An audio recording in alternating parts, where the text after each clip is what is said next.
Bismillahirrahmanirrahim. Assalamualaikum warahmatullahi wabarakatuh. Alhamdulillah, nahmaduhu wa nasta'inuhu wa nastaghfiruh wa na'udzu billahi min syururi anfusina wa sayyiati a'malina. May yahdihillahu fala mudhillalah wa may yudlil fala hadiyalah. Asyhadu an la ilaha illallah wahdahu la syarikalah wa asyhadu anna Muhammadan abduhu wa rasuluhu la nabiyya ba'dah. Allahumma salli wa sallim wa barik ala sayyidina wa habibina wa maulana Muhammadin wa ala alihi wa ashabihi ajma'in. Rabbi syrah li sadri wa yassir li amri wahlul 'uqdatam min lisani yafqahuna qawli. Teman-teman sekalian, alhamdulillah dalam beberapa pertemuan terakhir kita telah membahas pertama tema tentang pasangan atau suami istri. Bahkan kajian tentang ini ada beberapa pertemuan. Kemudian kita juga sudah membahas tentang masalah hubungan kita dengan orang tua, terutama dengan ibu, bahkan dengan mertua sekalipun. Maka pada kesempatan ini kita akan melanjutkan pembahasan kita tentang hubungan dengan manusia atau hablum minan nas atau muamalah, yang kali ini berkaitan dengan orang yang berada di luar rumah kita, yaitu para sahabat, teman, dan orang yang ada di sekitar kita. Hari ini kita akan membahas tentang salah satu sifat, bahkan kalau kata ulama bukan cuma sifat, tetapi karakteristik.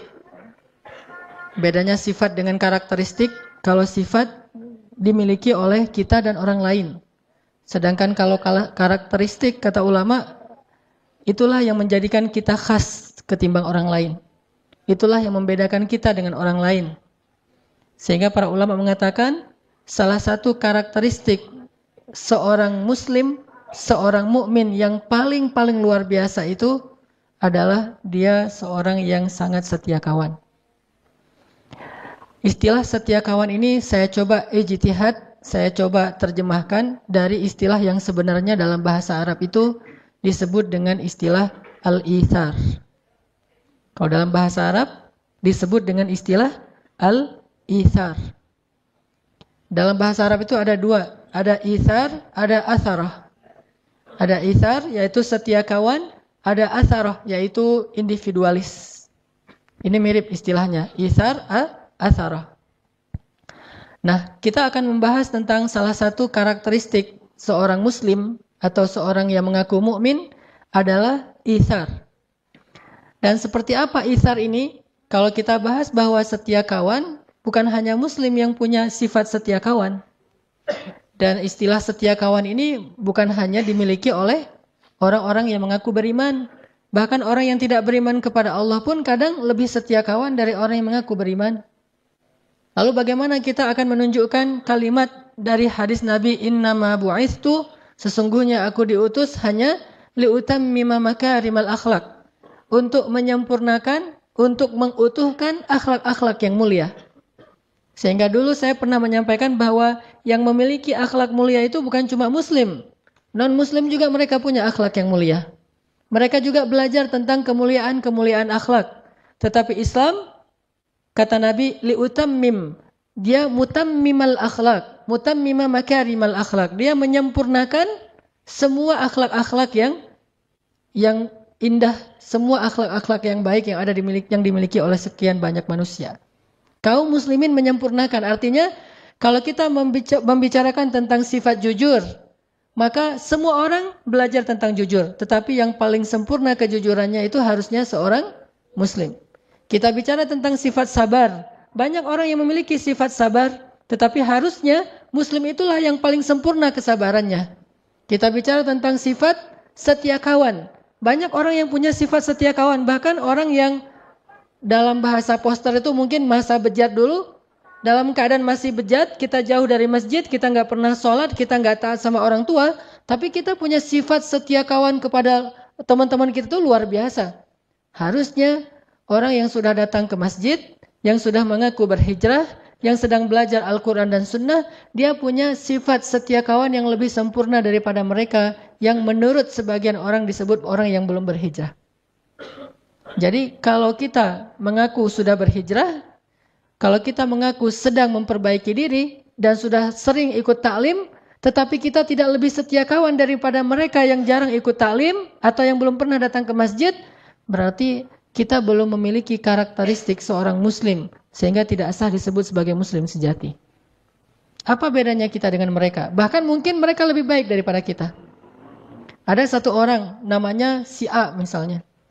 Dia punya 2 orang teman. Teman yang pertama, si B, ini orang yang sudah hijrah, rajin ke masjid, sholat berjamaah, ikut taklim. Ini si B. Temannya yang satu lagi si C, nggak pernah berhijrah, nggak pernah ke masjid, nggak pernah ikut taklim, sholat aja nggak pernah. Ketika si A ini membutuhkan pertolongan, atau dia sakit, atau dia butuh apapun, dalam keadaan sedang diuji dengan satu musibah, maka lihatlah siapa yang pertama datang untuk menolong si A. Kalau yang pertama datang adalah si B, harusnya demikian karena dia yang sudah berhijrah, dia yang sudah belajar. Tetapi alangkah memalukannya, alangkah sedihnya jika yang pertama datang kepada si A ini adalah orang yang gak pernah berhijrah, gak pernah ke masjid, ke taklim, yaitu si C. Sekarang kira-kira kita punya teman nih yang sering punya masalah, yang sering kadang-kadang diuji dengan musibah. Dia punya teman, salah satunya kita yang sudah rajin ke masjid, yang sudah sholat berjamaah di masjid. Dan dia juga punya teman-teman yang lain yang gak pernah ke masjid, yang seringnya ke tempat-tempat maksiat. Coba tanya pada diri kita masing-masing, kalau teman kita ini butuh sesuatu, apakah kita lebih dulu datang kepada dia atau teman kita yang kita sebut ahli maksiat lebih dulu datang kepada dia? Ini adalah muhasabah yang paling jujur untuk menunjukkan siapa yang paling baik di antara kita dengan orang lain. Yang kita sebut sebagai ahli maksiat dengan ahli ta'lim dan ilmu. Harusnya seorang muslim menunjukkan yang paling awal dalam kebaikan. Bukankah Allah mengatakan wasari'u ila maghfiratin min rabbikum wa jannah fastabiqul khairat was-sabiquna as-sabiqun ulaikal muqarrabun. Mereka yang pertama, mereka yang lebih dulu, mereka yang berlomba-lomba. Di mana semangat perlombaan dalam kebaikan itu seandainya kita mengaku sudah rajin datang ke masjid? Apakah perlombaan kita hanya langkah-langkah menuju rumah Allah? Bukankah kebaikan bukan hanya ada di dalam masjid, tetapi juga kebaikan tersebar di seluruh bumi yang Allah miliki ini? Sehingga harusnya kita harus muhasabah dan merasa malu kepada Allah dan kepada manusia. Bahwa kita seringkali bukan yang pertama datang untuk menolong saudara kita yang sedang membutuhkan pertolongan kita. Kita sering disalib oleh orang-orang yang kita sebut, mungkin dia orang yang tidak beriman, kita disalib oleh mereka. Ketika misalnya ada musibah di salah satu kota di kota-kota ada di Indonesia, yang pertama yang datang langsung turun tangan. Di antara orang-orang yang mau membantu mereka itu perusahaan-perusahaan yang latar belakangnya bukan perusahaan yang orang muslim. Kemudian yang datang negara yang latar belakangnya itu bukan penguasa muslim. Kemudian secara individu yang datang untuk menyumbangkan berbagai macam bantuannya itu bukan muslim. Charity yang pertama sekali datang untuk menolong kita justru bukan orang yang paling taat dalam agamanya, tetapi mereka orang yang jauh dari masjid, jauh dari taklim. Ini menunjukkan bahwa kita belum benar-benar mengikuti sunnah Nabi SAW. Padahal harusnya kalau kita mengaku ahlus sunnah wal jamaah, kita menjadi orang yang pertama. Liutammima makarimal akhlak. Menjadi yang pertama dalam menunjukkan akhlak-akhlak yang sempurna ini. Baru namanya mutammimul makarimil akhlak. Sebut saja misalnya kisah yang paling populer tentang Rasulullah tuh ketika ada seorang laki-laki kafir sakit. Laki-laki itu sering menyakiti Rasul kan? Meletakkan duri di depan rumah Rasul, membuang kotoran di depan rumah Rasul, menghina Rasul, memfitnah Rasul, mencela Rasul, memarah-marahi Rasul. Dan Rasul sering disakiti fisik dan perasaan beliau oleh orang itu. Tapi suatu hari dia tidak muncul dan tidak ada yang mengganggu Rasulullah di jalan sehingga Rasulullah bertanya, "Di mana si fulan?" Rasulullah tidak mengatakan di mana si pengganggu itu, tidak, tetapi di mana si fulan. Karena Rasulullah merasa heran, biasanya dia ada lebih duluan datang untuk menghadang Rasulullah SAW, mencegat Rasulullah di jalan. Tapi hari ini dia tidak muncul. Di mana si fulan? Kata orang-orang si fulan sedang sakit ya Rasulullah. Di mana rumahnya? Ditanya rumahnya, lalu Rasulullah langsung balik arah. Bukannya datang ke Ka'bah untuk berdakwah, bukannya datang ke rumah sahabat untuk ta'lim, tetapi langsung balik arah menuju rumah orang yang paling jahat kepada beliau, yang sedang sakit. Sehingga ketika Rasulullah datang mengetuk pintu, kemudian dia bertanya, "Man?" Rasulullah mengatakan, "Muhammad." Dia langsung makin gemetar, takut. Karena ini orang yang selama ini dia sakiti, sekarang datang untuk mungkin mau menuntut balas atau apapun. Lalu dibukakan pintu itu oleh keluarganya. Rasulullah datang dengan tersenyum. Kemudian Rasulullah duduk di sebelahnya. Kemudian bertanya bagaimana, apa penyakitnya, apa yang saya bisa bantu dan seterusnya dan seterusnya. Dengan akhlak yang paling indah yang beliau tunjukkan. Sehingga membuat orang tadi yang paling benci kepada Rasul tiba-tiba menjadi sejuk hatinya. Menitikan air matanya. Kemudian dia mengatakan, "Ya Muhammad, engkau adalah orang yang paling saya benci dalam hidup saya ini. Yang paling sering saya sakiti, yang paling sering saya musuhi, yang paling sering saya curangi, yang paling sering saya ganggu. Tetapi ketika saya sakit, engkau orang yang paling pertama datang menjenguk saya dan memberikan akhlak yang paling istimewa kepada saya." Akhirnya orang ini kemudian belajar Islam dan masuk Islam. Ini artinya bahwa Rasulullah SAW sudah menunjukkan akhlak yang paling istimewa kepada kita. Tetapi kita masih sibuk dengan riwayat. Apakah itu hadis sahih? Kata ulama itu hadisnya dhaif. Kalau memang hadisnya dhaif, lalu kenapa? Apakah hadis dhaif itu tidak boleh dipakai? Bukankah hadis dhaif itu kata ulama lebih baik daripada qaulul ulama, dari ucapan para ulama? Kenapa kita yang baru belajar 1-2 hadis lalu membuang hadis-hadis dhaif? Seolah-olah hadis dhaif itu tidak ada artinya. Apakah ucapan kita lebih berarti daripada hadis dhaif? Seandainya ada orang yang meminta nasihat kepada kita, maka sesungguhnya menasihati orang itu dengan hadis dhaif lebih baik daripada menasihatinya dengan ucapan dari pikiran kita sendiri. Karena hadis dhaif hanya lemah riwayatnya, tetapi bukan batil, bukan hadis palsu, berbeda dengan hadis maudhu. Banyak orang itu hadis dhaif, itu cerita dhaif, itu tidak ada riwayat yang kuat dan segala. Astagfirullahalazim. Apakah kamu pikir bahwa hadis dhaif itu hina, dina dan tidak ada nilainya di mata orang-orang para ulama? Bahkan seorang ulama, muridnya Ibnu Taimiyah yang paling streng menurut sebagian orang ulama, Ibnu Taimiyah yang paling keras dalam urusan hadis, punya murid namanya Ibnu Katsir. Selain Ibnu Qayyim Al-Jauziyah, lihatlah buku tafsir Ibnu Katsir, yaitu tafsir Al-Quran Al-Azim. Di dalamnya termuat lebih dari 100 hadis dhaif. Apakah Ibnu Katsir tidak tahu bahwa di dalam kitab itu banyak hadis dhaif, yang beliau ambil itu hadisnya dhaif? Beliau tahu. Beliau ulama besar, muridnya Ibnu Taimiyah. Kenapa memakai hadis dhaif? Karena beliau tahu bahwa hadis dhaif itu tidak perlu dibuang, tetapi dia tetap dipakai sebagai motivasi, fadilah, penyemangat, selama hadis dhaif ini tidak bertentangan dengan hadis sahih. Kalau hadis dhaif bertentangan dengan hadis sahih, maka hadis dhaif ditinggalkan. Tetapi kalau hadis dhaif ini malah menguatkan, memperjelas makna dari hadis sahih, maka hadis dhaif tetap dipakai oleh para ulama. Banyak termasuk Imam Al-Ghazali dalam kitab beliau tentang Ihya Ulumuddin, banyak sekali hadis dhaif. Termasuk juga ulama India yang dari Jam'atut Tabligh, Fadailul A'mal. Orang membuang buku itu, tidak usah baca buku itu karena hadisnya banyak yang dhaif. Memangnya beliau tidak tahu hadisnya dhaif? Beliau tahu, beliau ulama hadis, dan dari India itu banyak sekali ulama-ulama hadis yang luar biasa.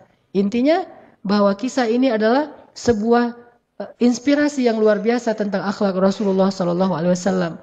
Jauh sebelum kita mengkritisi tentang ilmiahnya, maka kita telah bisa mengambil manfaat dan hikmah yang luar biasa dari kisah ini. Di mana kita dibandingkan Rasulullah SAW dalam urusan itsar, setia kawan. Maka teman-teman sekalian, malam ini kita akan belajar menjadi orang yang lebih setia kawan. Karena kita, kalau saya pribadi merasa sangat malu ketika saya mengaku muslim, saya pakai aksesoris yang menunjukkan keislaman saya. Apalagi kalau saya membanggakan keislaman saya. Jangankan membanggakan, hanya pakai aksesoris keislaman. Apa aksesoris keislaman? Misalnya diantaranya saya pakai baju koko, saya datang ke masjid, saya sholat, atau mungkin pakaiannya sampai ke jubah, sorban, peci, segala macam. Atau yang bahkan bukan hanya aksesoris keislaman, kebanggaan terhadap Islam. Saya memakai baju dengan tulisan bahwa saya bangga sebagai seorang muslim, saya ini seorang muslim, so what, gitu, dan seterusnya kan ya. Kan bangga sekali ini dengan keislaman kita dan itu baik. Tetapi di situ ada beban yang luar biasa. Bebannya adalah apakah kita yang mengaku sebagai muslim, bahkan membanggakan keislaman kita, sudah menjadi orang yang paling layak disebut sebagai akhlak terindah di antara manusia? Atau jangan-jangan kita yang mengaku sebagai muslim justru orang ngelihatnya dengan sebelah mata karena yang mengaku dan membanggakan keislaman itu justru yang paling tidak baik akhlaknya. Ini bagi saya muhasabah dan akan menjadi rasa malu yang luar biasa sehingga mencoba untuk selalu belajar. Ada orang di belakang mobilnya ditulis la ilaha illallah. Mobil yang di belakang, di kaca belakang sudah ditulis la ilaha illallah, nggak boleh ngebut loh ya. Karena itu bebannya berat. Kalau dia ngebut nggak ada la ilaha illallah, dia tidak membawa kalimat thayyibah dalam akhlak yang khabithah. Tetapi ketika di mobil dia tulis la ilaha illallah, dia tulis misalnya muslim atau apa, dia tulis bahasa-bahasa kebanggaan Islamnya, ini hal yang positif, tidak masalah dengan itu. Kita ingin syiar, tapi syiar itu ada konsekuensinya. Jangan hanya syiar dalam bentuk teks, tetapi ada tanggung jawab yang lebih besar daripada teks itu sendiri, yaitu tanggung jawab akhlak. Karena orang tidak lihat sholat kita, dan mereka juga tidak akan merasa kagum dengan sholat kita. Mereka akan lihat dan kagum, takjub, dan menjadi respect kepada kita karena akhlak kita. Sehingga yang membawa la ilaha illallah ketika ada masalah di jalan, dia harus jauh lebih akhlaknya, lebih baik akhlaknya daripada mereka yang di belakang ditulis mungkin kalimat-kalimat, misalnya FBI, mungkin dia ada kalimat tentang benderanya Amerika, ada benderanya Jepang, orang bangga dengan bendera yang lain, atau minimal bendera Indonesia, kita pakai benderanya Palestina, benderanya Arab Saudi, la ilaha illallah. Ini berat membawa kalimat itu. Makanya kenapa di belakang mobil saya tidak ada la ilaha illallah? Karena saya masih suka ngebut di jalan. Alasan. Setidaknya orang tahu suatu saat saya pernah gini. Ini saya waktu itu pakai sorban. Pakai sorban mau ngajar pakai jubah. Karena lagi-lagi alasannya buru-buru gitu. Ngebut kan? Karena macet, jalannya tuh udah stuck banget. Akhirnya saya ngambil jalur yang arah berlawanan. Dan dipancing sama angkot sebetulnya. Saya ngikutin angkot aja, jalur yang berlawanan. Pas ngikutin angkot, angkotnya langsung bisa masuk, saya ketinggalan di belakang. Kemudian di depan udah ada mobil yang berlawanan masuk. Dan mobilnya kebetulan mobil mewah. Lalu setelah itu saya buka kaca tuh mau minta maaf kepada dia. Dia juga buka kaca, langsung dia teriak di wajah saya dengan kalimat dari kebun. Dan waktu itu mungkin karena dia lihat dari depan ini orang pakai sorban, pakai jubah, tapi kok ngambil jalur orang. Di situ saya merasa sangat malu, bukan marah kepada dia, justru saya menganggap bahwa dia pantas mengatakan itu kepada saya. Harusnya saya membawa aksesoris Islam, pakai sorban, pakai jubah. Belum lagi nanti kalau ada yang kenal itu Ustadz Hanan dan seterusnya. Berarti saya harus lebih baik akhlaknya daripada mereka.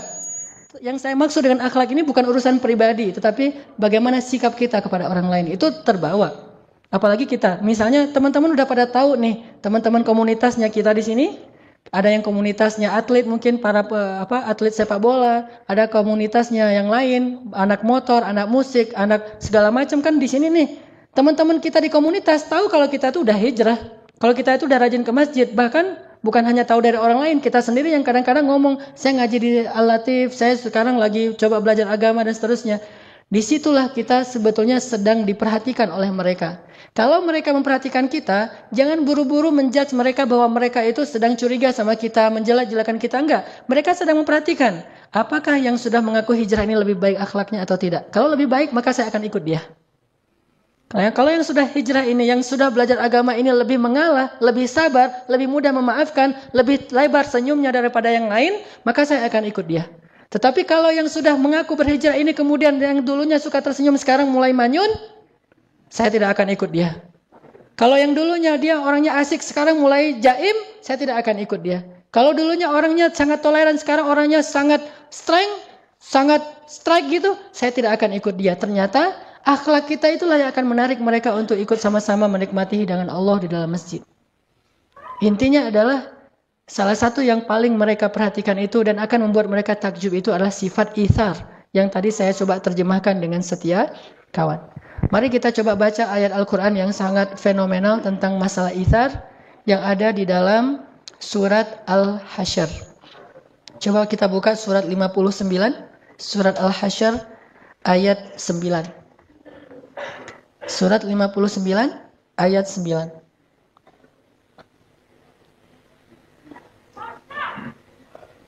Surat Al-Hasyr surat 59 ayat 9.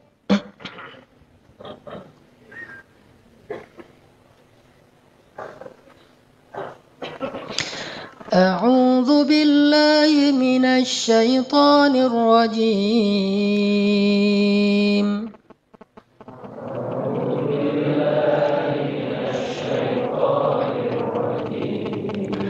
بسم الله الرحمن الرحيم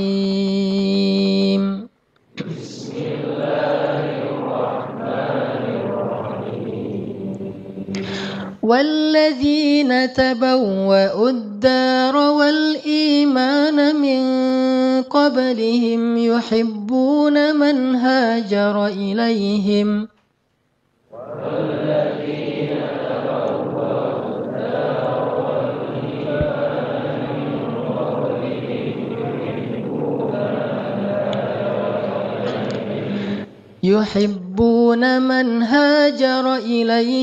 ولا يجدون في صدورهم حاجة مما أوتوا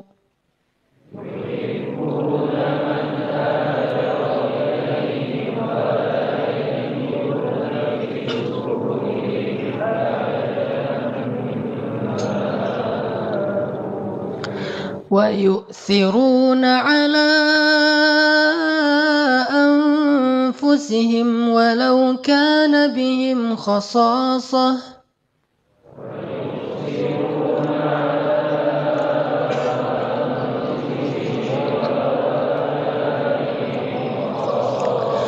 ومن يوق شح نفسه فأولئك هم المفلحون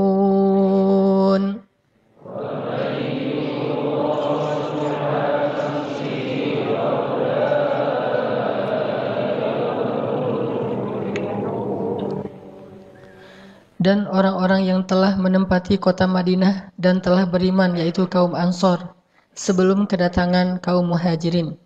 Mereka adalah orang-orang Ansor yang sangat mencintai orang-orang Muhajirin yang berhijrah kepada mereka. Dan mereka itu tiada menaruh satu keinginan pun dalam hati mereka terhadap apa yang diberikan kepada kaum Muhajirin. Dan mereka selalu ithar atau mengutamakan orang-orang Muhajirin atas diri mereka sendiri, sekalipun mereka dalam keadaan kesusahan. Dan siapa yang dipelihara dari kekikiran dirinya, mereka itulah orang-orang yang beruntung. Teman-teman sekalian, di dalam ayat 9 ini Allah Subhanahu wa taala menyebutkan satu kata ithar dalam bentuk verb atau kata kerja, yaitu kalimat wa yu'thirun. Wa yu'thiruna ala anfusihim walau kana bihim khasasah. Dan yang diambil sebagai sampel atau contoh tentang ithar di dalam Al-Qur'an itu adalah satu kaum, bukan satu individu. Ini menunjukkan bahwa sifat ithar ini dimiliki oleh orang banyak yang luar biasa, yang mereka disebut oleh Allah dengan istilah kaum Ansor, yang terdiri dari suku Aus dan suku Khazraj. Orang-orang Ansor, orang-orang Madinah. Ternyata orang-orang Madinah ini adalah orang-orang yang ahlul ithar, orang yang sangat luar biasa dalam berithar, dalam setia kawan itu luar biasa orang Ansor. Sangat terlihat nanti kisah-kisah itharnya orang Ansor itu, gimana mereka bisa setia kawan, bagaimana mereka bisa lebih mengutamakan orang Muhajirin daripada diri mereka, sampai ke tingkat yang kita tidak bisa mengerti, sampai ke tingkat yang tidak bisa dipercaya oleh akal kita. Begitu luar biasanya sifat setia kawannya kaum Ansor. Di antara contoh setia kawannya kaum Ansor misalnya, ketika kaum Muhajirin datang ke Madinah, kemudian mereka membutuhkan tanah, membutuhkan rumah, membutuhkan modal untuk kerja, membutuhkan keluarga, maka kaum Ansor membagikan setengah dari rumah mereka untuk Muhajirin, memberikan setengah dari tanah mereka untuk Muhajirin. Bahkan ada di antara mereka yang menyerahkan seluruh hartanya untuk kaum Muhajirin, dan mereka kemudian tinggal bersama keluarga mereka yang lain. Jadi kalau ada adik kakak berlima nih, maka salah satu di antara yang orang 5 ini menyerahkan seluruh hartanya, kemudian dia numpang tinggal bersama keluarganya yang lain. Saking ithar, saking setia kawannya kepada kaum Muhajirin. Ini yang dilakukan oleh orang Ansar. Sehingga ketika Rasulullah dan sahabat Muhajirin datang ke Madinah, mereka tidak kelaparan, mereka tidak kedinginan, mereka tidak kepanasan. Mereka semuanya mendapatkan tempat seperti yang mereka dapatkan di kampung halaman mereka, karena ithar dari kaum Ansar. Siapa di antara kita yang bisa seperti ini? Datang orang yang kita tidak kenal sama sekali. Kalau itsar kepada para sahabat, setia kawan dengan teman-teman itu, ini kita mungkin bisa. Bahkan ada di antara kita yang mungkin punya pengalaman di masa-masa lalu, saat kita punya komunitas motor mungkin, atau komunitas hobi yang lain, ketika ada teman kita yang misalnya anak Vespa nih, ada temannya jalan dari Bandung ke Pangandaran. Sampai di daerah Pangandaran atau katakanlah misalnya Garut aja atau Tasik gitu, Vespanya mogok. Kemudian dia telepon tengah malam, jam 1 malam dia telepon temannya di Bandung. Bro, Vespa saya mogok gitu. Dan saya sekarang, kamu lagi di mana? Lagi di Tasik, ini mau ke Pangandaran. Mogok udah berapa kali dibenerin nggak bisa hidup, nggak bisa nyala. Saya sendiri sekarang di jalan. Oh ya udah, lo tunggu ya di situ ya, entar lagi gue datang gitu. Akhirnya dia dari Bandung jauh-jauh naik Vespa juga ke Pangandaran. Untung nggak mogok lagi di daerah Ranca Ekek gitu. Jauh-jauh datang ke Pangandaran, ditelepon oleh temannya dalam waktu hitungan menit, dia langsung siap-siap, langsung berangkat ke Pangandaran. Dia nggak pernah berpikir, yang efektif mah bukan saya yang datang, saya cari bantuan aja, saya telepon 911 atau apalah istilahnya. Jangan saya yang datang, kan cari efektivitasnya. Bagi mereka bukan efektivitas, tetapi bagaimana menunjukkan setia kawannya. Mungkin kalau mau efektif, dia akan telepon saudaranya yang ada di Tasik, tolong bantu teman saya. Itu aja udah setia kawan. Tetapi dia tidak ingin kebaikan ini diambil oleh orang lain. Dia yang harus mengambil kebaikan ini. Sehingga dia datang jauh-jauh dari Bandung, ke Tasik, ke Garut, bahkan sampai ke Pangandaran, menyusul temannya yang sedang menunggu di sana dalam keadaan sedang membutuhkan pertolongan. Ini dilakukan oleh orang-orang yang tidak mengenal agama. Harusnya kita yang sudah belajar agama harus punya setia kawan yang jauh lebih dahsyat dari ini. Dan ini bukan hal yang sepele. Karena tugas seorang muslim itu adalah menunjukkan identitas Islam yang telah Allah gariskan dalam syariatnya. Dan ini berat, makanya menjadi seorang muslim itu luar biasa beratnya. Menjadi seorang muslim itu benar-benar harus menjadi wasaton, harus menjadi pemimpinnya orang lain dalam segala kebaikan. Sehingga kalau ada di antara anak-anak Vespa yang bisa berkorban sejauh itu, harusnya anak-anak masjid bisa berkorban jauh lebih baik daripada itu. Kalau anak Vespa di Pangandaran ditelepon, malam itu juga datang. Anak masjid ditelepon di Surabaya, malam itu juga datang.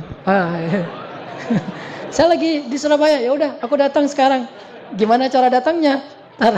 Mikir dulu.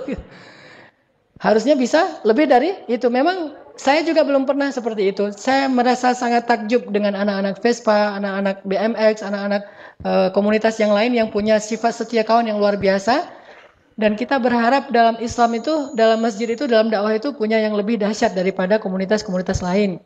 Karena kita mengaku sebagai kuntum khaira ummatin ukhrijat linnas. Kalian kelompok terbaik di antara manusia. Terus tunjukkan mana yang terbaik. Apakah terbaik itu hanya label? Apakah terbaik itu hanya slogan? Apakah terbaik itu hanya sekedar bentuk orasi dan khutbah? Atau kenyataan real? Maka kalau khutbah kita pasti lebih bagus daripada yang lain. Kalau label kita punya banyak label-label yang keren. Tetapi realnya kita harus banyak muhasabah. Saya bukan katakan tidak ada, tetapi kita harus banyak muhasabah. Jangan-jangan kita belum menunjukkan apapun. Apa yang kita tunjukkan dalam bentuk label tetapi tidak ada dalam realitasnya. Orang Ansor, pernah ada kasus begini. Sejak kaum muhajirin datang ke Ansor, orang Ansor itu berbagi. Berbagi setengah dari harta mereka, sepertiga dari harta mereka, 2/3 dari harta mereka. Bahkan ada yang seluruh dari harta mereka diberikan.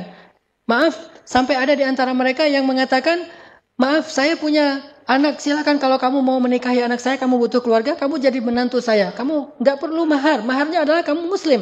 Maka saya akan memodalkan semuanya. Dinikahkan putrinya dengan orang muhajirin. Ada yang bahkan istrinya mengatakan kepada suaminya,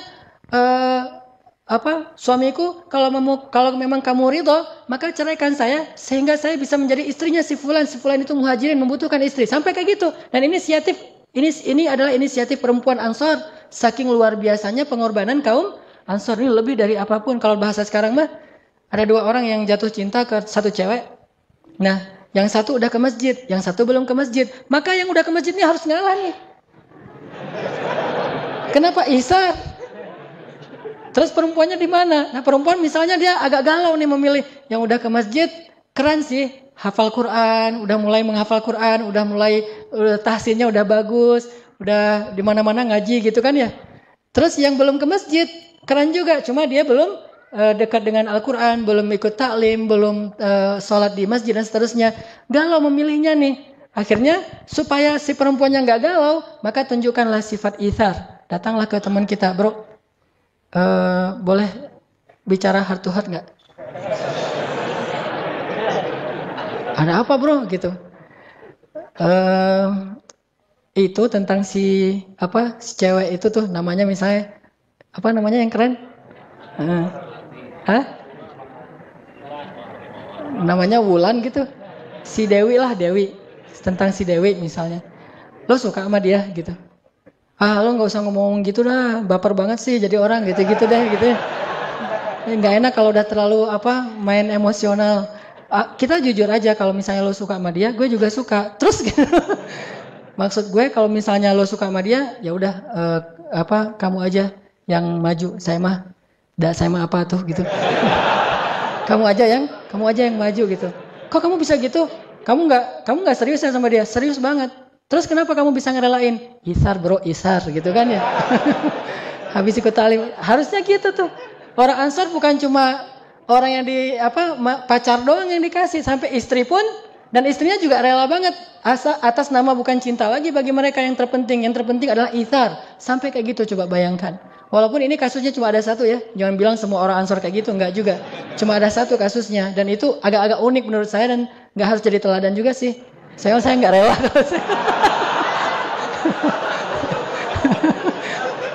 Kalau saya mah nggak rela. Kalau istri saya ngomong kayak gitu, bunuh diri gitu. Dia bilang, manggilnya misalnya kalau saya manggilnya gak usah disebut lah, pokoknya gitu manggilnya gitu. Manggil gitu. Kamu cinta sama aku? Cinta banget dong gitu kan. Gimana? Aku gak bisa hidup tanpa kamu, pokoknya lebay-lebay gitu. Terus dia bilang, tapi kalau ada ayat tuh, lan tanalul birra hatta tunfiqu mimma tuhibbun. Kamu tidak akan sampai mendapatkan kebaikan terbaik sampai kamu menginfakkan yang paling kamu cintai. Hah? Menginfakkan yang paling dicintai. Maksud kamu apa? Ceraikan aku biar aku menikah dengan dia. Wah! Langsung rame itu kan ya, selingkuh lah, segala macam lah tuduhan-tuduhannya. Tapi orang Ansor ada yang pernah kayak gitu, bayangin. Ini menunjukkan bahwa isar mereka itu udah luar biasa. Sampai saya bilang, nggak bisa dipercaya dengan logika kita, tapi mereka bisa melakukannya. Terus kalau di Madinah itu lagi musim panen, kan orang muhajirin itu nggak bagus dalam bertani ya. Mereka tuh kan rata-rata bakatnya tuh pedagang. Sedangkan orang Ansor bakatnya berkebun, bertani. Mereka orang-orang yang bagus dalam megang tanaman. Nah, ketika musim panen korma, orang muhajirin nggak pernah kerja. Orang muhajirin nggak pernah bantu-bantu di ladang-ladang korma. Mereka mah berdagang aja, dan berdagangnya juga nggak untung-untung amat karena modalnya kecil. Paling-paling yang untung besar tuh cuma beberapa orang lah. Abdurrahman bin Auf, Utsman bin Affan, dan beberapa orang sahabat. Ketika orang-orang Ansor panen, mereka kumpulkan kurma-kurma yang sangat banyak itu di ladang-ladang mereka. Mereka berkumpul, kemudian mereka memanggil, ya Rasulullah, datanglah ke ladang-ladang kami. Datanglah Rasulullah. Ya Rasulullah. Kata Rasulullah, kenapa kalian belum membagi hasil panen ini? Kata orang-orang Ansor, ya Rasulullah, kami tidak mau membagikan hasil panen ini di antara kami saja. Tetapi kami ingin juga berbagi dengan kaum muhajirin. Ajaklah kaum muhajirin bersama kami ya Rasulullah. Kami ingin berbagi dengan mereka. Diajak orang muhajirin. Sedangkan orang muhajirin ngapain? Mereka di rumah aja, malu, nggak berani keluar. Takutnya ntar kalau keluar kan nggak enak tuh. Orang lagi enak-enakan mau bagi-bagi hasil panen, kita lalu lalang kan dikira, kayaknya dia butuh tuh kan nggak enak tuh. Jadi caper gitu kan. Akhirnya orang muhajirin ya udah di dalam rumah aja tuh, dipanggil sama Rasul, ya muhajirin keluar. Ada apa ya Rasulullah? Orang-orang Ansor mengundang kalian ke ladang-ladang mereka. Datanglah muhajirin. Ketika datang orang-orang muhajirin ke ladang-ladang Ansor, orang Ansor menyambut mereka itu seperti orang yang menyambut seseorang yang sangat menguntungkan mereka. Bukan, datang. Bukan gitu. Kayak kita misalnya lagi makan enak nih, kita lihat makanan enak, teringat dengan teman kita. Aduh, kalau makanan enak kayak gini, masa saya makannya sendiri? Kita SMS teman kita telepon, mau makan di sini nggak? Saya lagi di sini nih, ayo ke sini aja. Kita ajak teman kita, kan itu hal yang sepele sebetulnya, sederhana. Bahkan kalau perlu, saat kita lagi uangnya hampir habis tuh. Kita lihat di ini kita, tinggal 2 lembar lagi, warna merahnya. Sementara kita makannya itu rata-rata harganya 30.000 ke atas gitu. Kan enak tuh makanannya 50.000, 40.000, ada burger, ada segala macam. Kita SMS teman kita, aku lagi makan ini nih, ayam penyet, kan harganya 30 ribuan. mau datang ke sini bareng-bareng, dia bilang, oh boleh. Ini kan dia nggak tahu kalau kita nggak punya uang. Terus pesannya apa? Misalnya pesannya lebih mahal dari kita. Mulai mikir, dihitung-hitung tadi kira-kira sampai nggak? Jangan-jangan nanti pas udah pesan semuanya uangnya kurang kan? Dalam kondisi yang kita lagi butuh, lalu kita kekurangan uang, tapi kita masih bisa memberi kepada yang lain, itu namanya itsar. Kalau sekedar memberikan yang lebih, itu namanya jud. Kalau memberikan yang kita nggak terlalu butuh, itu namanya sakha. Semua ini kebaikan. Kebaikan itu kata ulama ada 3 tingkatan. Tingkatan yang paling rendah namanya sakha. Memberikan sesuatu yang kita nggak terlalu butuh, nggak terlalu suka, yang biasa aja, yang lebih, itu namanya sakha. Sedangkan jud itu memberikan yang kita sukai. Dan itsar memberikan yang paling kita butuhkan. Sehingga kalau kita berikan kepada yang lain, kita jadi kekurangan, bahkan kita menjadi susah. Itu namanya itsar. Orang Ansar menyambut kedatangan muhajirin ke ladang mereka itu dengan pelukan hangat. Selamat datang ya muhajirin, selamat datang muhajirin, sini. Semuanya saling tarik menarik untuk duduk di tempat dia. Karena kalau duduk di tempat dia, dia akan membagi. Kan ini punya banyak patok nih, punya banyak spot. Kesini. Orang muhajirin jadi bingung ditarik-tarik gitu. Coba bayangin di ladangnya orang Ansar. Kalau kita, oh yang datang ya. Pura-pura sibuk aja gitu. Yang lain, dia telengah ngelihat, nggak ada, kayaknya nih saya nggak ada yang nyambut nih, pulang aja deh kan gitu ya. Kalau kita nggak, kalau Ansar nggak, dia tarik ke ladangnya, kesini. Setelah semuanya udah selesai, Rasulullah mengatakan, sekarang wahai orang Ansar, bagilah hasil panen kalian. Langsung mereka memberikan kurma yang terbaik untuk orang-orang muhajirin. Sehingga Rasulullah SAW berdoa kepada Allah, ya Allah, berkahilah rezekinya orang-orang Ansar. Ini namanya itsar. Di mana sekarang sifat itsar seperti ini dalam kehidupan kaum muslimin? InsyaAllah kita lanjutkan nanti kisah-kisah yang lain setelah sholat Isya. Jadi kepikiran tadi habis ngomongin apa? Jadi nggak khusyuk sholatnya. Ngomongin kalau misalnya kayak Ansar diuji kayak gitu tuh, itu berat banget ya. Kalau istri mungkin nggak lah gitu. Tapi kalau calon, wah itu benar-benar tuh. Gara-gara itu jadi nggak khusyuk sholatnya, kepikiran. Wah, ini kalau benar-benar diuji benar kayak gitu tuh perasaan kita banget. Yang diuji kan kalau misalnya harta, oke lah, kita siap lapar insya Allah gitu. Atau sakit, kita siap menderita. Tapi kalau perasaan kan, aduh, itu benar-benar itsar. Kayaknya salah satu contoh itsar paling mengharukan tuh itu tuh kayaknya. Dan hanya ada di sinetron, selain dalam sejarah Islam gitu. Atau mungkin ada yang pernah ngalamin? Berarti nggak bisa dikisahin juga, nggak pernah ngalamin, nggak tahu gimana sakitnya tuh kayak gimana tuh nggak tahu. Luar biasa tuh ya. Jadi sahabat kita sendiri, kita tahu diam-diam ternyata dia tertarik. Sementara si cewek ini mungkin belum memutuskan. Terus kita tahu, oh dia kayaknya suka juga. Akhirnya kita mundur gitu, nggak mau maju. Padahal kita udah terlanjur menyimpan dalam hati kita, udah dalam banget, udah terukir gitu namanya. Udah gitu kita mundur. Terus kita nanti menyaksikan bahwa dia buat kartu undangan, kita dikirimin gitu. Ini dramatisir banget nih. Ya mirip-mirip dengan ketika cinta bertasbih gitu kan. Yang lagu Aceh gitu yang pas lagi di pelaminan. Assalamualaikum warahmatullah. Itu kan kayak baper gitu kan sambil nangis gitu. Cuma saya mah nggak akan nangis juga sih. Alhamdulillah belum pernah ngalamin. Pernah nggak ya? Ya kalau misalnya yang pernah ngalamin, itu itsar banget tuh. Kalau bisa itsar sejauh itu, insya Allah tuh orang baik insya Allah. Berarti dia kalau udah hijrah, udah belajar Islam, mudah-mudahan bisa jadi salah satu sampel atau ikonnya akhlak gitu ya. Harusnya Muslim tuh kayak gitu. Atau dalam kehidupan sehari-hari yang lebih sederhana lagi. Misalnya itsar hal yang sepele. Kita lagi mau naik bus misalnya. Kita udah beli seat atau kursinya tuh yang dekat jendela. Pas kita datang terus tiba-tiba ada orang duluan. Biasalah lebih senang di dekat jendela, kita datang kita lihat nomor kursinya benar. Itu punya kita yang di sebelah situ, dia di sebelah sini. Tapi kita bilang, Mas nomornya berapa gitu. Nomor saya ini sekian. Yang sebelah sini ya? Oh iya yang sebelah sini, udah tapi nggak apa-apa, udah duduk aja di situ. Nah itu kan itsar hal sepele, walaupun akhirnya nanti kita nggak bisa tidur mungkin karena terbiasa dekat jendela. Atau kalau yang lebih ini lagi, pas saya di pesawat tuh bawa jamaah umroh, Karena pembimbing kan harus isar. Itu nasib pembimbing tuh, harus isar. Pas bawa jamaah umroh, di pesawat itu seatnya itu diacak. Jadi ada yang sekeluarga tapi satu di depan, satu di belakang dan seterusnya. Pas kita udah masuk ke dalam pesawat, saya nggak bisa duduk dulu. Saya duduknya paling belakang dulu. Tunggu sampai jamaah senyaman mungkin memilih kursi yang mereka dekat dengan pasangannya, dengan keluarganya. Kadang-kadang kursi saya, Ustadz duduknya di mana? Di sini. Boleh nggak Ustadz ditukar? Oh boleh banget, boleh banget, boleh banget. Terus saja ganti lagi, pindah ke depan. Ustadz, ini anak saya di sebelah sana, boleh nggak di sini? Oh ya boleh Bu. Saya pindah lagi sampai 5 kali pindah. Akhirnya saya ke paling belakang. Nah ini hal-hal yang sepele kayak gitu bisa jadi salah satu contoh-contoh isar dalam kehidupan kita.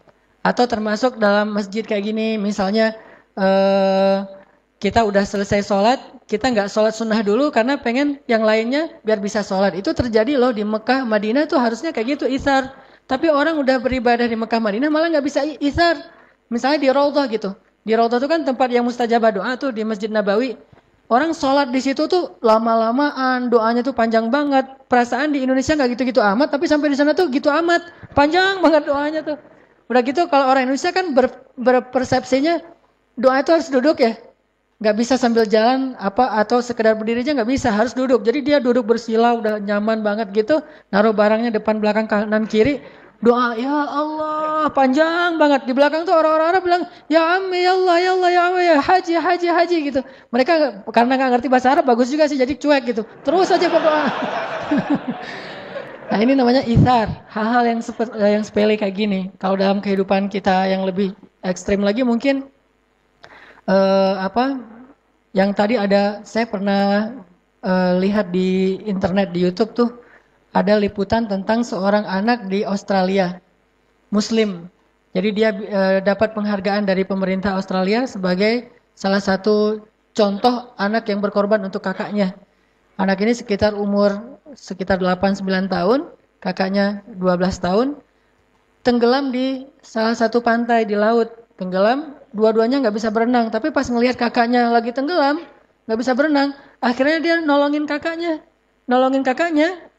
sambil dia tarik kakaknya dan dia udah kelep juga, dia udah minum banyak air, terus sampai bisa membawa kakaknya ke pantai dan dia sampai lemes dan pingsan. Diambil sama lifeguard, kemudian dibawa ke ambulan dan di perjalanan dia meninggal dunia. Sehingga langsung dikasih banyak penghargaan, orang banyak yang menangis untuk dia. Nah ini ithar, rela mati demi orang lain. Kadang kita ngerasain kayak gitu. Kayak misalnya kita lagi bareng-bareng berenang di UPI misalnya. Yang 5 meter tuh kan ya. Nah ada teman kita yang ternyata terlalu pede mungkin berenangnya. Main nyemplung aja deh, kira 1,5 meter. Pas dia masuk ke situ kok dalam banget masuknya. Datanglah kita, ceng-ceng gitu kan. Terus kita pegangin, kita bawa ke atas. Walaupun kita bisa berenang juga kan, tapi kita nggak belajar cara nyelamatin orang lain. Berenang sendiri sih mungkin bisa, tapi nyelamatin orang ditekan-tekan sama dia, udah aja kita mungkin minum banyak air sampai kita akhirnya kenyang gitu dan pingsan karena kenyang. Nah ini ithar. Tapi nggak tahu nih, ada nggak orang yang mau melakukan sejauh ini? Kalau ada yang bisa melakukan sejauh itu minimal untuk keluarganya, itu berarti menunjukkan bahwa dia udah punya semangat ithar yang luar biasa. Intinya, ithar memberikan sesuatu yang paling kita butuhkan, walaupun sedikit. Sampai Nabi bilang apa tentang ithar? Rubba dirhamin sabaqa alfa dirham. Bisa jadi, 1 dirham itu lebih Allah sukai daripada 1000 dirham, kata Nabi. Kenapa bisa jadi 1 dirham lebih Allah sukai daripada 1000 dirham? Karena 1000 dirham ini diberikan oleh orang kaya. Sedangkan 1 dirham ini diberikan oleh orang yang sangat-sangat membutuhkan 1 dirhamnya. Jadi bisa jadi 1 dirham ini nilainya lebih besar di mata Allah daripada 1000 dirham. Apa bedanya? Bukan angkanya, tapi ithar dan jud. Kalau 1000 dirham itu jud, memberikan sesuatu yang dia juga sebetulnya punya lebih gitu. Tapi kalau ithar, memberikan satu-satunya yang dia punya dan kalau dia berikan ke orang lain dia akan susah. Itulah ithar. Sehingga ada kisah seorang ulama di zaman tabi'in. Beliau miskin, fakir malah. Ulama-ulama dulu kan terbiasa hidup dalam keadaan miskin. Sehingga keluarganya juga udah ridho dengan keadaan kayak gitu, sibuk dengan ilmu. Nah, beberapa hari keluarganya nggak makan. Dan beliau juga nggak tahu harus bekerja apa. Sementara beliau mengajarkan ilmu kepada orang lain, nggak pernah dibayar. Ini ujian juga buat saya. Saya dulu pernah ngalamin ya. Masa-masa ketika awal-awal saya mengajar itu, bayarannya kecil banget dan saya tidak mempermasalahkan itu sampai akhirnya Allah menguji keikhlasan saya. Saya dibayar seadanya, seikhlasnya, dan saya datang hujan-hujan segala macam, penghasilan sebulan itu kurang dari kebutuhan. Sampai akhirnya Allah menguji suatu hari, anak saya sakit keras.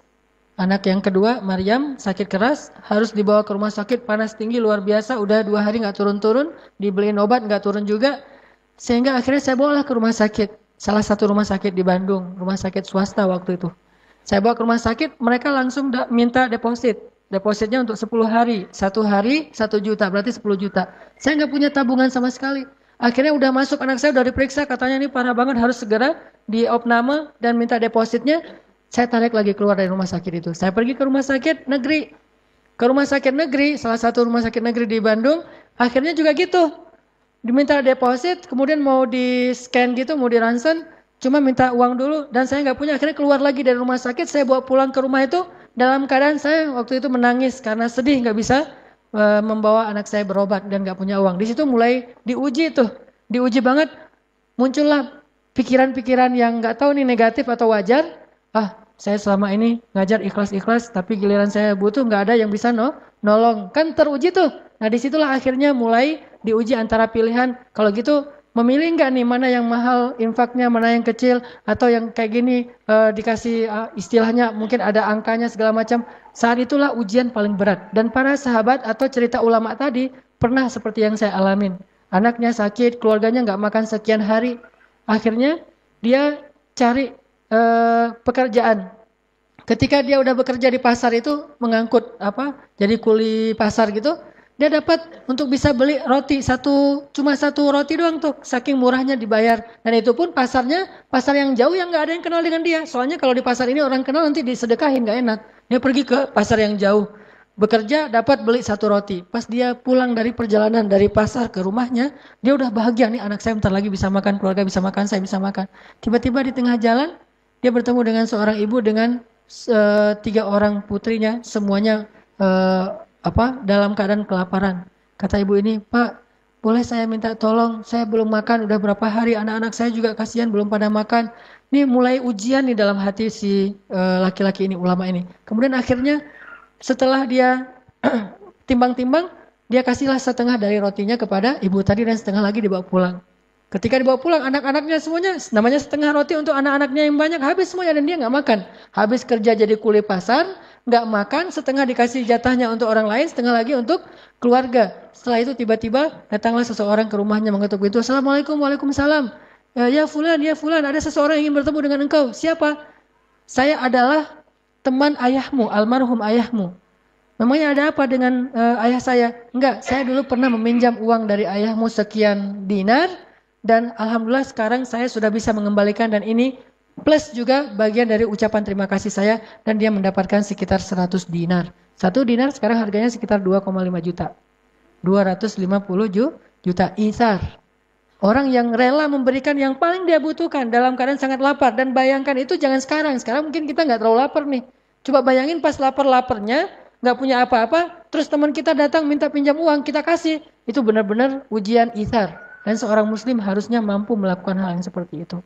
Yu'thiruna ala anfusihim walau kana bihim khasasah. Dikasih ke orang lain walaupun dia butuh banget. Atau ada mungkin kisah yang agak-agak yang tadi yang agak-agak ngebaper tuh. Kita mau nikah, udah ada modalnya nih.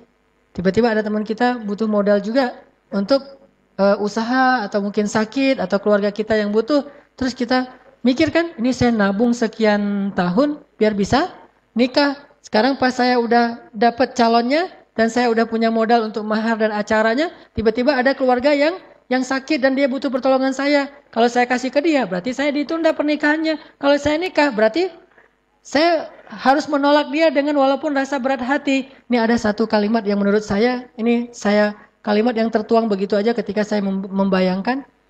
Apa kalimatnya? Menangis setelah berkorban itu jauh lebih mengharukan daripada menangis karena penyesalan.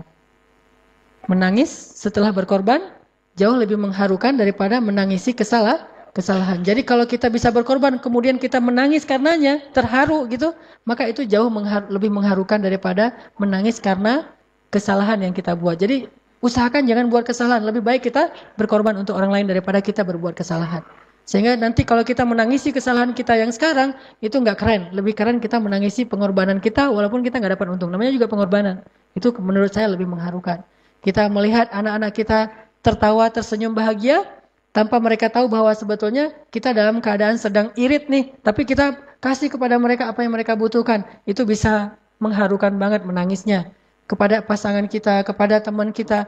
Dalam keadaan sangat irit. Kita untuk, misalnya sendal kita tuh udah sobek misalnya, bahkan udah berlubang gitu sendal kita atau sepatu kita. Kita nggak beli sepatu baru atau kita punya ransel kita tuh udah sobek-sobek. Kita nggak beli ransel demi untuk bisa beli baju anak kita. Bahkan bukan baju yang penting-penting amat, baju baru biasa. Atau untuk istri kita, dia lagi jalan ngelihat ada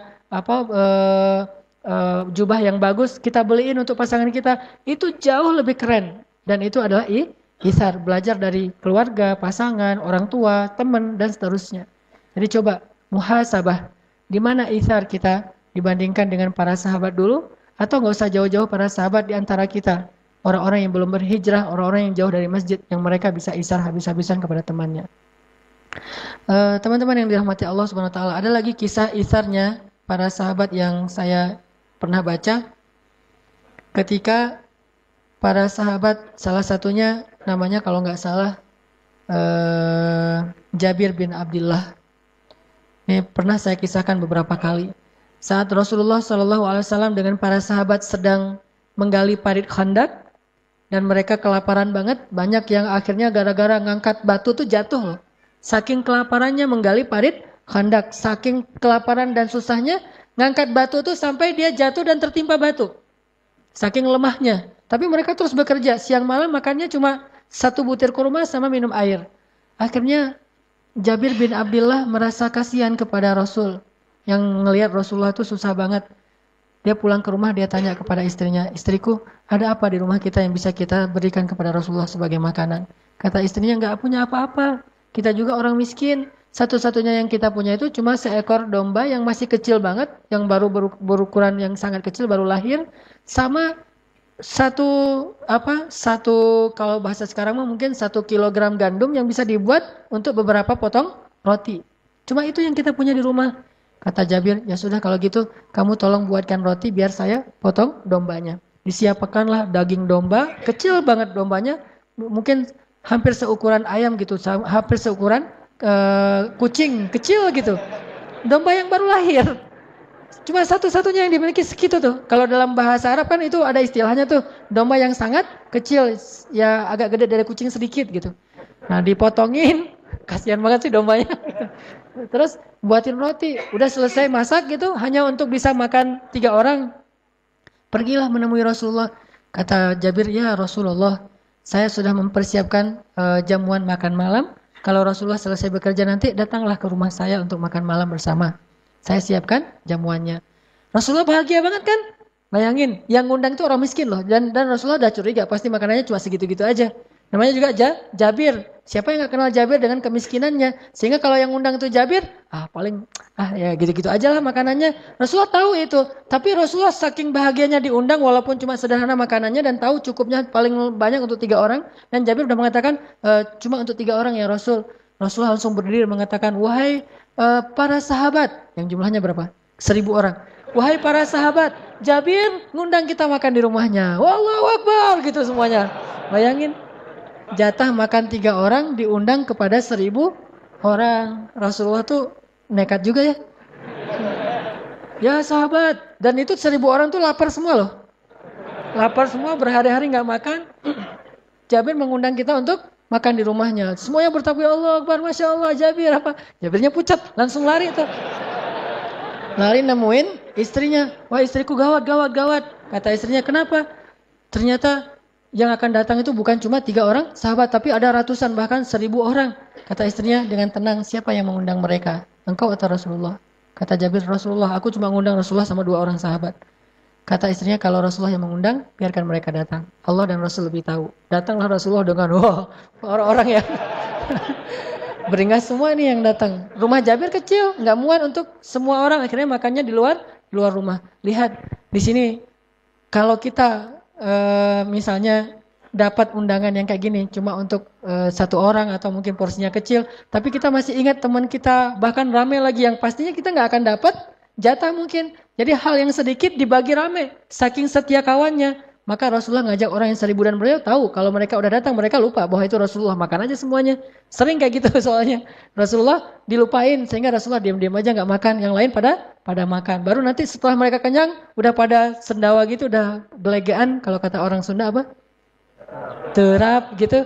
Nah, jadi udah gelegean, udah terap, baru mereka tanya, loh Rasulullah kok nggak makan? Rasulullah kan sering digituin. Rasulullah bilang, udah biarin aja. Seolah-olah bahwa Rasulullah itu udah kenyang, bahkan ada yang sampai matiin lampu. Nah Rasulullah tahu kondisinya akan kayak gitu resikonya, tapi Rasul tetap ngundang 1000 orang yang lapar-lapar tuh datang ke rumah Jabir. Jabir dengan wajah agak pucat, nih pasti nggak akan cukup nih.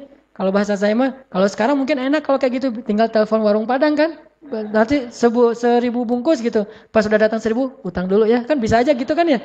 Ini kan nggak bisa nelpon warung Padang atau apa gitu, udah aja dengan kambing seukuran kucing sama beberapa potong roti. Kata Rasul, tutuplah dengan kain. Ditutup. Jadi kayak bejana gitu, kayak talam gitu, ditutup pakai kain. Terus Nabi mengatakan, wahai para sahabat, ambillah sesuka kalian tanpa membuka penutupnya. Jadi ngambilnya dari dalam gitu. Dan Rasulullah nggak mendahulukan dirinya dan Jabir, tetap yang lain dulu. Jabir bagikan pada mereka. 1000 orang, bayangin berapa jam tuh. 1000 orang dibagikan satu bencana, satu talam gitu. Ngambil roti. Ini kayaknya tulang nih, daging nih. Ambil gitu. Ini kayak tulang, daging. Ambil. Namanya orang Arab, bayangin. Itu orang Arab lapar lah gitu. Orang Arab gak lapar aja. Makanya banyak kan gimana orang Arab yang lapar. Sahabat lapar banget. Pasti makanya banyak banget. Ngambil. Semuanya sampai 1000 orang. Tapi gundukan penutupnya itu masih kayak penuh gitu. Nggak sampai kempes. Dan Jabir mulai curiga, kok beratnya nggak berkurang. Setelah semuanya udah selesai makan, Rasulullah nggak makan. Memperhatikan mereka makan tuh kayak ibu ngasih makan anaknya. Kayak gitu Rasulullah ke sahabat. Mereka semuanya lahap, wah lupa sama Rasulullah. Udah selesai semuanya makan, mereka pamit. Dan lupa Rasulullah belum makan. Setelah mereka semuanya pamit, Rasulullah memanggil Jabir dan istrinya, duduklah, sekarang bukakan penutupnya. Pas dibuka, semuanya masih utuh seperti awal. Sama sekali seperti nggak ada yang makan. Jangan-jangan itu kayaknya halusinasi makannya. Sampai di rumah kok saya masih lapar ya. Enggak, ini mah bukan magician ya. Jadi bukan lihat tatap mata saya, makanlah gitu. Enggak, jadi berkah banget. Jadi pelajarannya bahwa ternyata itsar itu memunculkan keberkahan. Dalam itsar itu Allah berikan rezeki yang luar biasa. Sehingga akhirnya Jabir makan dengan luar biasa semangatnya dan akhirnya kenyang semuanya. Bilal juga pernah digituin, Abu Hurairah juga pernah digituin kan. Yang saya cerita, Abu Hurairah tidur di mihrab Masjid Nabawi. Tidurnya tuh ngeringkuk kayak tukang beca kedinginan gitu. Tidur di mihrab, ngeringkuk gitu. Bukan tidur sih, sujud. Tapi nggak menghadap ke kiblat, menghadap ke sana tuh. Sujud di mihrab. Datang sahabat dicolek-colek pakai kaki, ditendang-tendang gitu. Ya Abahir, ya Abahir. Nggak bangun aja gitu. Kirain Abahir lagi tidur.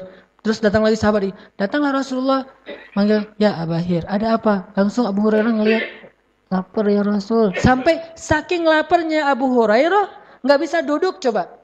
Apalagi berdiri, duduk aja nggak bisa. Jadi harus nahan laparnya itu dengan menekuk badannya supaya perutnya kelipat. Saking lapar tuh kayak gimana tuh laparnya. Tapi orang yang lapar kayak gini, hafal hadisnya tuh ribuan loh. Kita yang kenyang nggak hafal hadis nih. Agak-agak unik memang. Yang kenyang nggak pernah hafal hadis, yang lapar ribuan gitu nggak ada alasan. Mas saya mah nggak bisa hafal hadis soalnya saya miskin, saya mah lapar terus atau apa. Ini nih Abu Hurairah justru lapar itu malah lebih mudah hafal hadis. Akhirnya kata Abu Hurairah, lapar ya Rasul. Rasulullah bilang, ya udah ayo ke rumah saya. Abu Hurairah semangat kan? Ke rumah Rasulullah. Yang tadi nggak bisa berdiri, tiba-tiba bisa berdiri. Aneh juga tuh. Kalau saya perhatiin hadisnya, loh kok tiba-tiba bisa berdiri ya? Abu Hurairah langsung segar gitu. Ya Rasulullah. Datang ke rumah Rasulullah. Rasulullah ngambil susu onta kan. Susu onta itu salah satu susu favorit Rasul. Nah, dituangkan, susu domba, susu onta. Bukan susu lah gitu ya. Dituangkan. Kemudian kata Rasul, ya Abahir, panggillah orang-orang yang dari Bani Sufah, Dar Sufah. Dar Sufah itu lembaga orang-orang miskin di dekat Masjid Nabawi. Orang-orang miskin ngumpul di situ semuanya tuh. Bilal, Abu Hurairah, Ammar, ya yang miskin-miskin lah. Panggil semua mereka.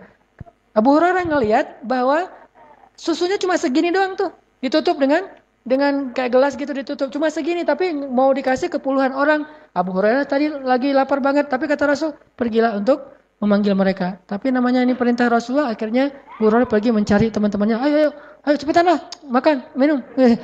Ini mah bahasa saya aja. Abu Hurairah gak bakalan gitu juga. Ya udah dipanggil temannya. Bayangin kalau kita yang disuruh kayak gitu. Kan tadi saya yang lapor Rasul. Kenapa manggil mereka? Kan harusnya gitu ya, normalnya gitu. Atau manggil dengan males-malesnya, dengan apa, pasti ntar berkurang. Tapi mereka iman. Dan Rasul sedang mengajarkan itsar kepada Abu Hurairah. Datanglah mereka semuanya. Setelah datang, kemudian akhirnya Rasulullah SAW mengatakan, ya Abahir, tuangkan susu ini kepada mereka. Semuanya minum susu, minum. Setelah semuanya selesai, Abu Hurairah duduk aja nungguin mereka. Setelah mereka udah pulang, Abu Hurairah kata Rasul, ya Abahir, sekarang kamu minum. Diminum sama Abu Hurairah. Udah ya Rasulullah, minum lagi kata Rasulullah. Minum lagi, udah ya Rasulullah, minum lagi. Udah ya Rasulullah. Sampai Abu Hurairah tuh mau muntah. Saking banyaknya susu nggak habis-habis tuh coba. Memang ini mukjizat, tetapi ada pelajaran. Karena nggak murni hanya mukjizat saja tanpa ada sunnah yang perlu kita ikuti. Ternyata pelajarannya berkah itu ada di dalam itsar. Jadi ketika kita rela untuk itsar, Allah akan berikan kebaikan dari jalan yang lain. Kayak kita mukhayyam kemarin misalnya. Saya sangat takjub kepada teman-teman Ucing Leweng. Ucing Leweng itu bahasa Indonesianya apa? Bukan, serigala. Kan slogannya AU kan ya. Ya, teman-teman Ucing Leweng kan udah pengalaman nih di hutan. Pas kita berangkat ada yang mungkin belum pengalaman, tapi hebat juga tuh ada tenda yang Alfamart, tendanya penuh dengan makanan, ada yang kayak gitu. Ada yang tenda itu benar-benar tendanya Abu Hurairah. Ya itu tenda saya mah Abu Hurairah banget. Karena saya kirain, paling juga ntar ada warung. Karena saya ada warung di bawah, jadi tenda saya Abu Hurairah. Tapi pas lagi lapar ke warung, bukan di tenda. Jadi pas waktu itu saya nggak bawa sleeping bag, nggak bawa apa-apa lah, nggak lengkap gitu. Teman-teman Ucing Leweng itu ngasih, Ustaz ini pakai aja sleeping bag, udah kita sediain. Padahal bisa jadi nih, dia ngasih sleeping bag itu dengan itsar. Dia sendiri nanti tidurnya nggak pakai sleeping bag, tidurnya dekat api unggun atau tidurnya itu kedinginan, dan itu luar biasa. Atau yang lebih berat lagi mungkin kalau kemarin tempatnya masih normal lah. Dulu yang mukhayyam pertama tuh yang di yang di Ciwidey gitu, itu kan hujan deras, becek, genang air, kita dalam rawa-rawa gitu, semua pakaian kita basah kan? Mau memberikan pakaian kering kita ke teman yang lain sehingga kita tetap pakai pakaian basah, itu itsar. Mau memberikan sleeping bag ke teman kita yang nggak bawa, sementara kita tidur dalam keadaan kehujanan, itu itsar. Disitulah kita belajar menjadi muslim yang bukan hanya slogan, bukan cuma label, tapi muslim yang kenyataan akhlaknya. Dan kita harus bisa. Malulah kita kepada orang yang di luar masjid, yang mereka mungkin bisa lebih itsar daripada kita. Dan insya Allah dalam waktu dekat, bulan Desember ini, kita akan coba belajar juga, walaupun belum ke tingkat itsar, baru jud, kebaikan, yang dulu saya pernah wacanain, akan membangun sebuah pesantren. Dan alhamdulillah videonya udah selesai dibuat, nanti akan dipresentasi. Membangun sebuah pesantren di pelosok Tasik dan perbatasan Garut, daerah Taraju. Pesantren anak-anak yang menghafal Al-Quran, yang mereka tidurnya di lantai, nggak punya bantal, apalagi kasur dan selimut. Dan saya kebayang aja setiap saya hujan deras tuh, saya selalu teringat mereka kayak gimana nih. Di kita aja, di rumah aja, hujan deras ada satu bocor aja, sibuknya minta ampun ya. Kalau itu pasti bocornya banyak banget tuh. Udah gitu anak-anaknya besok harus bangun subuh-subuh, bahkan sebelum subuh untuk tahajud. Kemudian siangnya mereka harus tahfiz Al-Quran. Jadi tetap mereka dalam keadaan susah tapi masih mau menghafal Al-Quran. Mudah-mudahan nanti kita semuanya bisa terlibat walaupun dalam bentuk apapun untuk membangun sebuah pesantren sehingga dakwah kita ini bukan cuma orasi di atas mimbar. Tapi saya berharap dakwah kita ini, saya senang sekali kalau ada dakwah yang punya semangat humanis. Karena Rasulullah itu orang yang sangat humanis. Jadi dakwahnya bukan hanya ilmiah, tapi ilmiah yang humanis, sangat sensitif dengan kebutuhan-kebutuhan manusia. Walaupun hal kecil yang kita lakukan, tapi alhamdulillah ada beberapa teman yang mau gabung nih. Teman-teman dari Harley mau gabung. Teman-teman dari komunitas yang atlet mau gabung. Kemudian dari beberapa kantor PT juga mau gabung. Dan dari ibu-ibu juga ada beberapa orang dari akhwat, dokter-dokter juga mau bareng berangkat ke sana. Sehingga mudah-mudahan nanti kita bisa dari komunitas BMX mungkin, dari anak bola mungkin, dari anak yang lain, termasuk anak Vespa, bareng-bareng nih kita coba tunjukkan kepada seluruh manusia bahwa dakwah bukan cuma di dalam masjid, tetapi dakwah itu dari dalam masjid kemudian keluar untuk membawa rahmatan lil alamin insyaallah.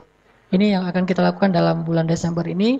Mudah-mudahan kita semuanya bisa terlibat walaupun bentuknya bebas apapun. Bahkan doa yang paling penting sekali adalah doa sehingga semuanya bisa berjalan lancar. Barakallahu li wa lakum. Marilah kita tutup dengan sama-sama berdoa. Mudah-mudahan Allah Subhanahu wa taala memberikan kepada kita ilmu yang bermanfaat, bukan sekadar ilmu yang kita ingat. Ditambah lagi di sini ada doa khusus yang dimintakan untuk almarhum Bapak Eri Ahradi bin Endang, Bapak dari siapa nih? Sostrolita. Ya, almarhum Bapak Eri Ahradi bin Endang.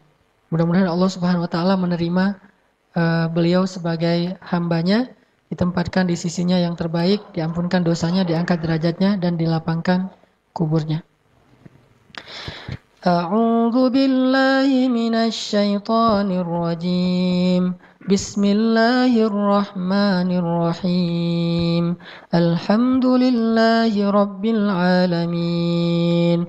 Allahumma hdina fiman hadait وعافنا فيمن عافيت وتولنا فيمن توليت وبارك لنا فيما أعطيت وقنا برحمتك شر ما قضيت اللهم لك الحمد يا رحمن لك الحمد يا رحيم لك الحمد يا رب العالمين الحمد لله على نعمة الإسلام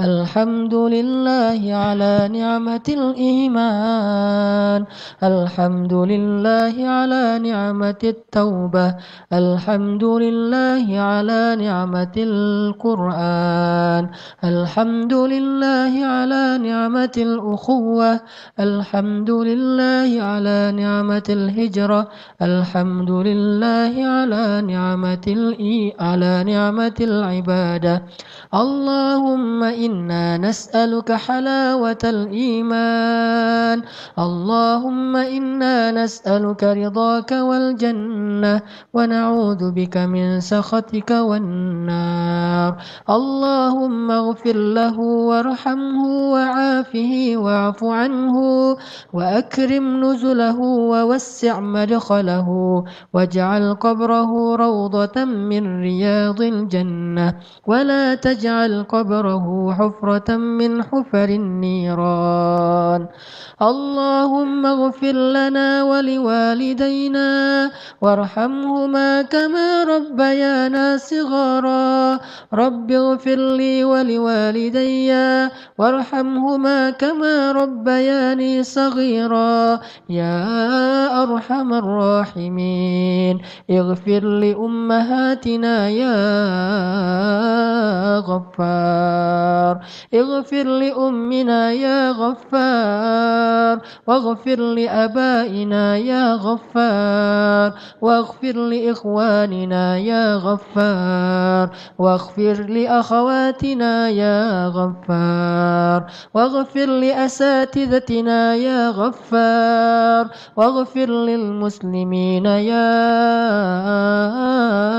غفار ربنا اغفر لنا ولإخواننا الذين سبقونا بالإيمان ولا تجعل في قلوبنا غلا للذين آمنوا يا الله يا الله يا الله يا رب العالمين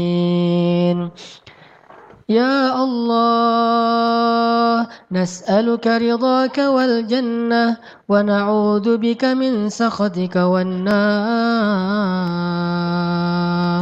يا الله ampunkanlah dosa kami ya Allah. Ampunkanlah kesalahan-kesalahan yang pernah kami lakukan ya Allah. Ampunkanlah maksiat-maksiat yang senantiasa kami ulang-ulang bahkan sampai hari ini ya Allah. Ampunkanlah kelalaian-kelalaian kami ya Allah. Ampunkanlah kesia-siaan hidup kami ya Allah. Maafkanlah segala kealpaan dan kelupaan yang kami kerjakan dalam kehidupan kami ya Allah, yang membuat kami jauh darimu ya Allah. Ampunkanlah dosa-dosa kami ya Allah, dosa ayah dan ibu kami ya Allah, dosa saudara-saudara kami ya Allah, dosa pasangan kami ya Allah, dan dosa keluarga kami ya Allah. Ya Allah ya Arhamar Rahimin, Engkau yang maha lembut, Engkau yang maha penyayang, dengan kasih sayangmu Engkau telah selamatkan kami dari jurang-jurang api neraka. Engkau hantarkan ke dalam hati kami iman dan hidayah. Engkau hantarkan dalam hati kami rasa cinta untuk duduk di dalam majelis ilmu agamamu ya Allah. Engkau jadikan kami rasa cinta ke dalam rumahmu ya Allah, sehingga kami lebih ringan melangkahkan kaki kami untuk datang ke masjid-masjidmu ya Allah. Ya Arhamar Rahimin, di sana, di luar sana masih banyak dari sahabat-sahabat kami yang masih enggan untuk masuk ke dalam rumah-rumahmu, bukan karena mereka benci kepadamu ya Allah, tetapi karena mereka belum paham ya Allah. Ampunkanlah dosa sahabat-sahabat kami ya Allah, yang mereka masih belum mau datang ke rumahmu ya Allah, bukan karena mereka jahat, tetapi mereka belum mengerti ya Allah. Ajarkanlah kepada mereka apa yang Engkau ajarkan kepada nabimu, ajarkanlah kepada mereka apa yang Engkau ajarkan kepada para sahabatmu, ajarkanlah kepada mereka apa yang Engkau ajarkan kepada hamba-hambamu yang soleh ya Allah. Ya Allah, berikanlah kebaikan yang kami rasakan saat ini di rumahmu kepada sahabat-sahabat kami yang ada di luar sana ya Allah. Ketuklah hati mereka agar mereka mau datang ke masjid-masjidmu, agar mereka mau duduk di dalam majelis-majelis ilmu agamamu ya Allah. Ya Allah, jadikanlah kami asbab hidayah bagi mereka. Maafkanlah kami jika kami tidak sabar terhadap kesalahan-kesalahan yang mereka kerjakan. Jika kami belum sabar untuk mengajak mereka dengan akhlak yang baik, justru mereka menjadi semakin jauh dari rumahmu karena ketidaksabaran kami dalam mengajak mereka ya Allah. Ya Allah, masukkanlah kami ke dalam surga bersama sahabat-sahabat kami itu ya Allah. Jadikanlah kami sahabat di masa jahiliyah dulu menjadi sahabat juga di masa-masa yang telah kami bertobat ya Allah. Jika kami dulu bermaksiat kepadamu dalam keadaan berteman dan akrab, sekarang jadikanlah kami beribadah kepadamu juga dalam keadaan berteman dan akrab ya Allah. Dalam keadaan bersahabat ya Allah di dunia dan di akhirat insya Allah. Ya Rabbal Alamin, selamatkanlah pemuda-pemuda Islam yang ada di Indonesia dari segala macam fitnah dunia ya Allah. Selamatkanlah akhwat perempuan-perempuan muslimah dari fitnah aurah dan fitnah dunia ya Allah. Jadikanlah pemuda-pemudi Islam itu tumbuh dalam ketaatan ya Allah, sehingga mereka mendapatkan salah satu naunganmu di padang mahsyar, yaitu pemuda yang tumbuh dalam ketaatan ya Allah. Ya Rabbana, Ya Arhamar Rahimin, dengarlah doa-doa kami ya Allah. Tetapkanlah hati kami dalam hidayah ya Allah. Janganlah Engkau matikan kami dalam keadaan su'il khatimah ya Allah. Janganlah Engkau matikan kami dalam keadaan bermaksiat kepadamu ya Allah. Janganlah Engkau matikan kami ketika hari kami tidak melaksanakan ibadah yang sesuai dengan perintahmu ya Allah. Matikanlah kami di hari yang terbaik dalam hidup kami ya Allah. Matikanlah kami dalam keadaan beramal soleh kepadamu ya Allah. Dan hidupkanlah kami nanti di akhirat, dan pertemukanlah kami bersama Rasulmu Sallallahu Alaihi Wasallam. Ya Allah ya Rabbal Alamin, betapa rindu kami kepada Nabi Muhammad Sallallahu Alaihi Wasallam. Betapa kami rindu kepada Nabi Muhammad ya Allah. Kami sering berselawat untuknya. Kami mencoba untuk mengikuti sunnahnya semampu kami ya Allah. Itu semuanya karena kami merindukan beliau ya Allah. Jadikanlah kami termasuk di antara orang-orang yang bertetangga dengan Rasulmu di dalam surga nanti ya Allah. Bertetangga dengan Abu Bakar As-Siddiq, bertetangga dengan Umar bin Khattab, bertetangga dengan Utsman dan Ali radhiyallahu anhum ajma'in. Ya Allah ya Arhamar Rahimin, Rabbana atina fid dunya hasanah wa fil akhirati hasanah wa qina adzabannar. Subhanakallahumma wa bihamdika asyhadu an la ilaha illa anta astaghfiruka wa atubu ilaik. Assalamualaikum warahmatullahi wabarakatuh.